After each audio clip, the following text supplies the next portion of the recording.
Mapagpalang araw po sa inyong lahat. Welcome to DJ Sean Stories. Turn on your notification bell, like and subscribe para sa crime stories araw-araw. December 5, 2022 ng madaling araw, kuha nga sa CCTV na iyan, nakikita ang isang babaeng guro at isang lalaki na naglalakad sa kalye. Sa mga sumunod na larawan, makikita na tumawid pa sa isang kalye ang dalawa. Ngunit makalipas ang ilang araw, tanging ang lalaki na lamang ang nakunan sa CCTV sa kaparehong kalye.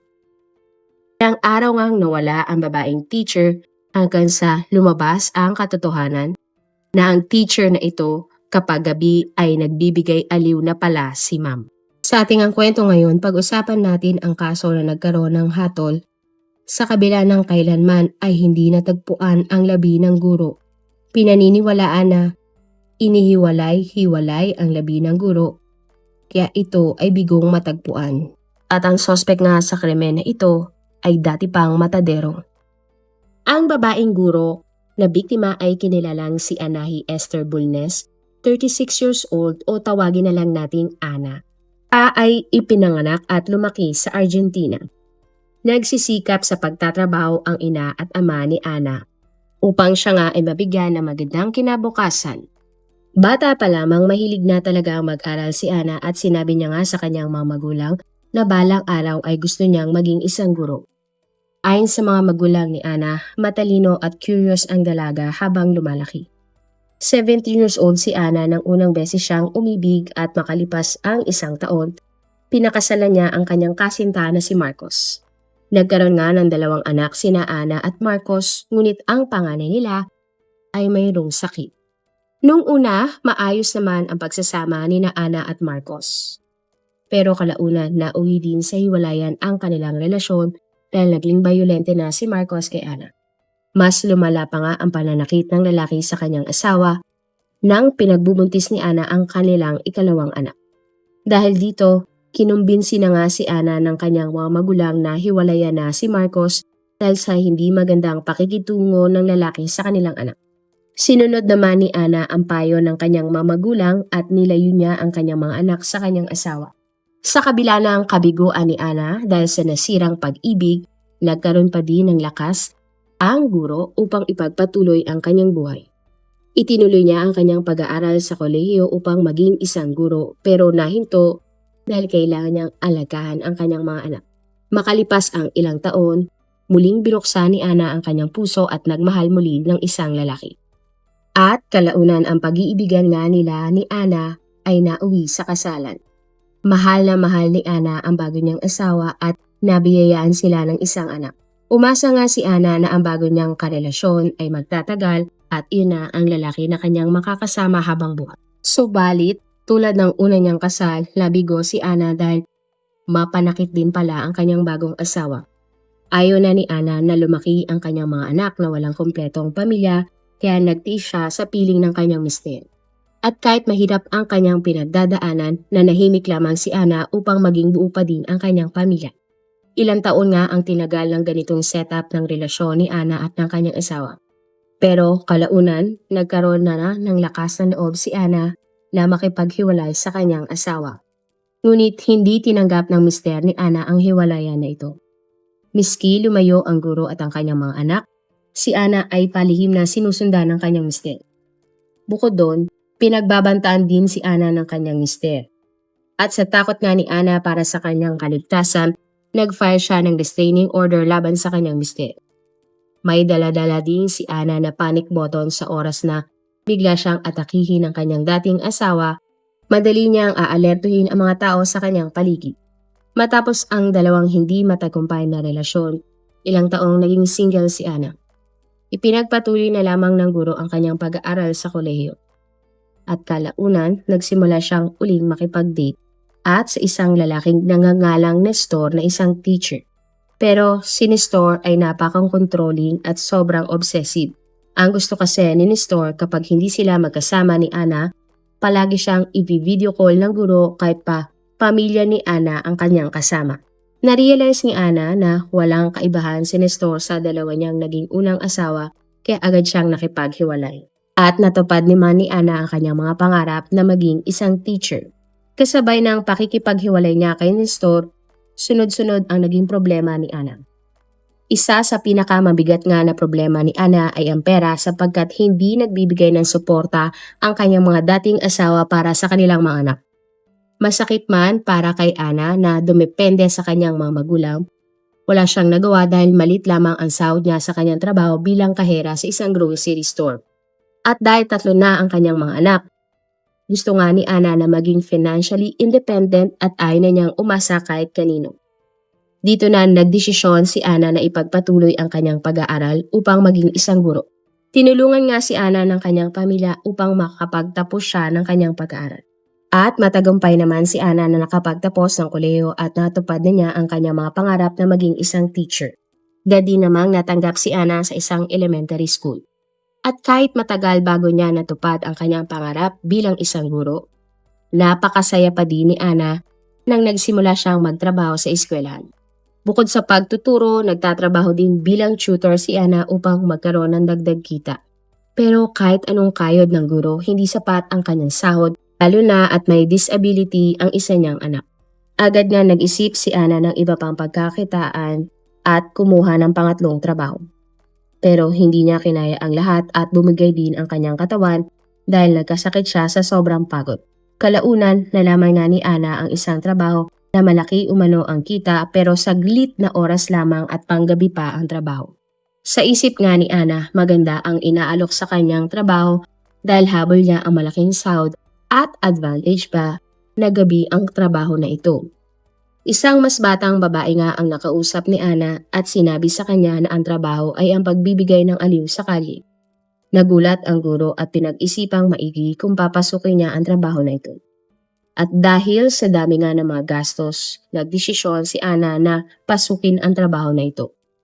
Sa umaga, si Ana ay huwarang guro. Pero sa gabi, tila nag-iibang anyo siya dahil sa kanyang hindi kaaya-ayang trabaho. Inilihim nga ni Ana sa kanyang mga magulang ang kanyang trabaho at sinabi nga lamang niya sa sideline siya bilang waitress sa bar. Samantala sa eskwelahan, isa nga si Ana sa pinakamagaling na guro at gustong-gusto siya ng mga magulang ng estudyante dahil mahaba ang pasensya ni Ana sa mga bata. Ipinagpatuloy naman ni Ana ang ganong klaseng trabaho hanggang sa naibibigay na niya ang lahat ng pangangailangan ng kanyang mga anak. Walang kaalam-alam ang lahat at sa gabi, ganun ang kanyang ginagawa. Binaliwala nga ng teacher ang mga sasabihin ng iba dahil ang mahalaga sa kanya, maibibigay niya ang kapakanan ng kanyang mga anak. November 14, 2022 ng gabi, umalis si Ana sa kanilang bahay. Iniwan ng teacher ang kanyang cellphone, wallet at mga ID sa kanilang tahanan. Tumambay nga si Ana sa tapat ng isang gusali. Makalipas ang ilang minuto, isang lalaki ang lumapit kay Ana.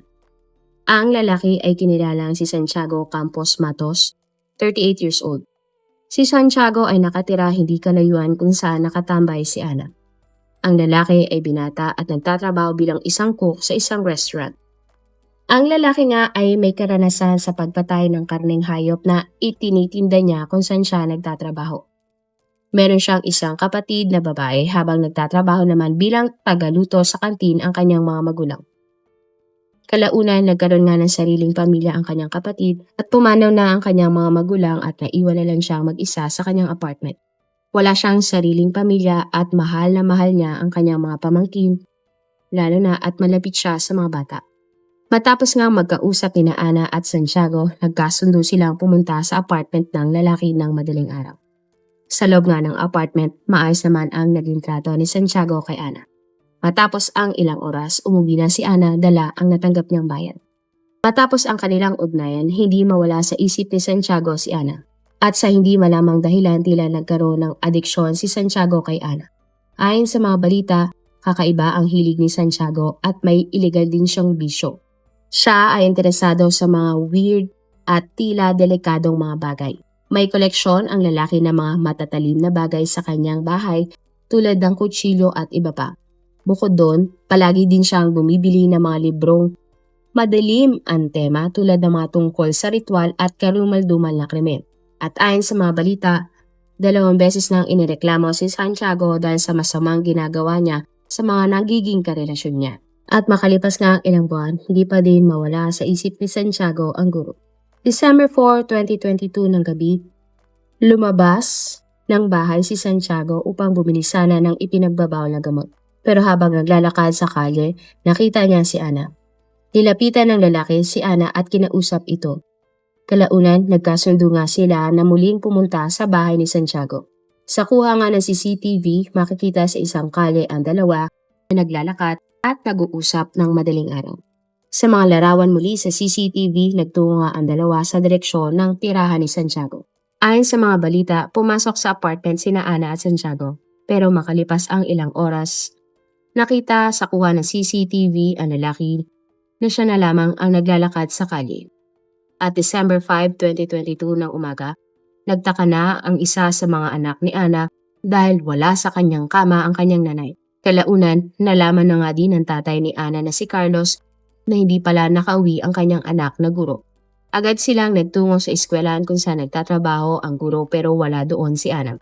Ang pamilya nga ni Ana at ang mga katrabaho ng single mother ay tinawagan siya ng paulit-ulit, ngunit ni isang beses ay hindi siya sumagot. Agad namang nagsumbong sa mga pulis ang kapatid ni Ana na si Lucia upang i-report ang pagkawala ng guro. Agad namang nagsagawa ng paghahanap ang mga pulis sa guro.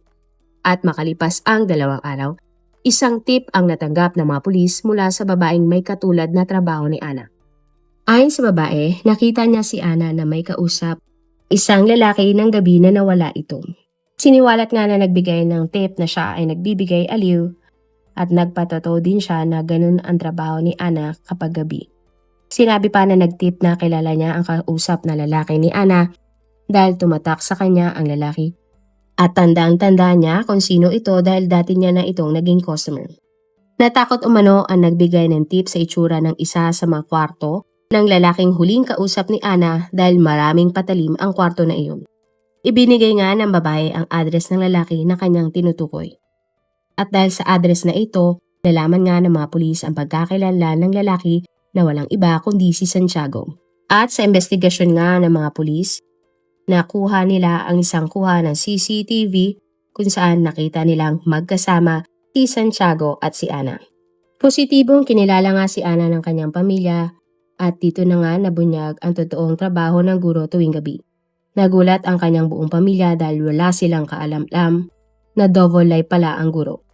Ayon sa mga pulis, sapat na ang ebidensya ang kuha ng CCTV upang ituring na suspect si Santiago sa pagkawala ni Ana. At December 2022 ng gabi na nagtungo nga ang mga pulis sa bahay ni Santiago. Hindi na nagawa pang manlaban ng lalaki at kusang loob na siyang sumama sa mga otoridad.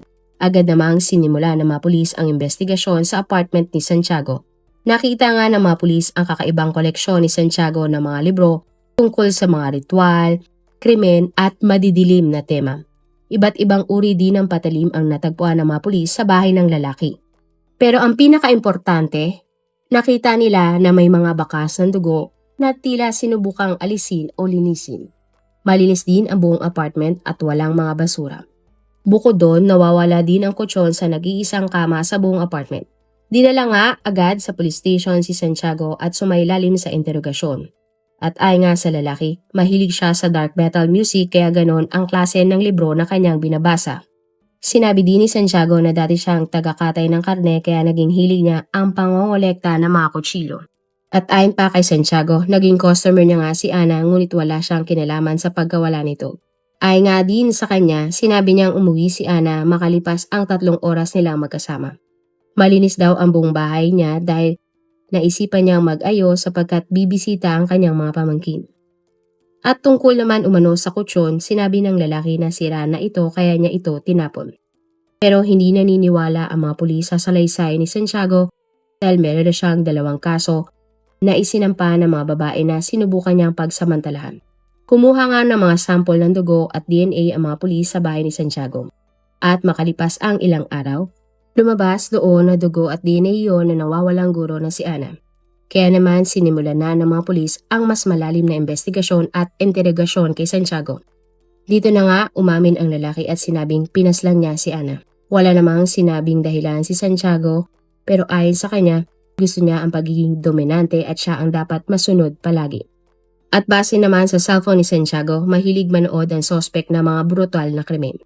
At ayon din sa kanyang salaysay, hindi niya inamin kung nasaan ang mga labi ng nasawing guro, pero ayon sa kanya, ikinalat niya ang mga ito sa iba't ibang parte. Ayon kay Santiago, nag-away sila na Ana ng gabi ng krimen dahil meron siyang gustong ipagawa sa babae na ayaw umanong sundin ng biktima. Sinabi din ng suspect na sinakal niya ang guro hanggang tuluyan na itong mawala ng buhay. Pagkatapos ay inihiwalay-hiwalay ni Santiago ang labi ng biktima. Nagpabalik-balik din sa labas at loob ng apartment ang suspect, dala ang mga bag na laman ang labi ng guro. Kinasuhan si Santiago ng femicide o kasong pagpatay sa guro dahil sa kanyang kasarian at siya ay ikinulong. Agad namang nagsagawa ng paghahanap ang mga pulis sa lugar na sinasabi ni Santiago.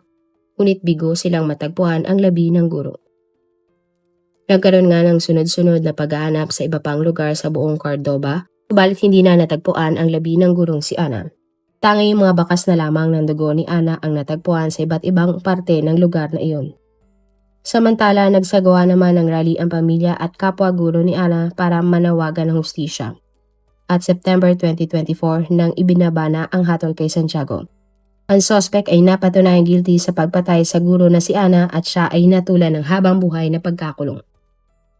Marami pong salamat sa inyong panonood. Meron ba kayong mga kwento na gusto nyong i-share sa ating mga manonood? O kung may personal po kayong kwento na gusto nyong i-feature sa ating channel, i-comment down below nyo lang ang inyong mga suggestions. Para naman po sa dagdag kalaman, i-subscribe nyo din po at i-follow ang ating iba pang YouTube channel katulad ng Tagalog Facts and Mysteries by DJ Sean at Manila Boy Wonder Philippines. Marami pong salamat sa pagsuporta nyo sa aming mga channel. God bless everyone!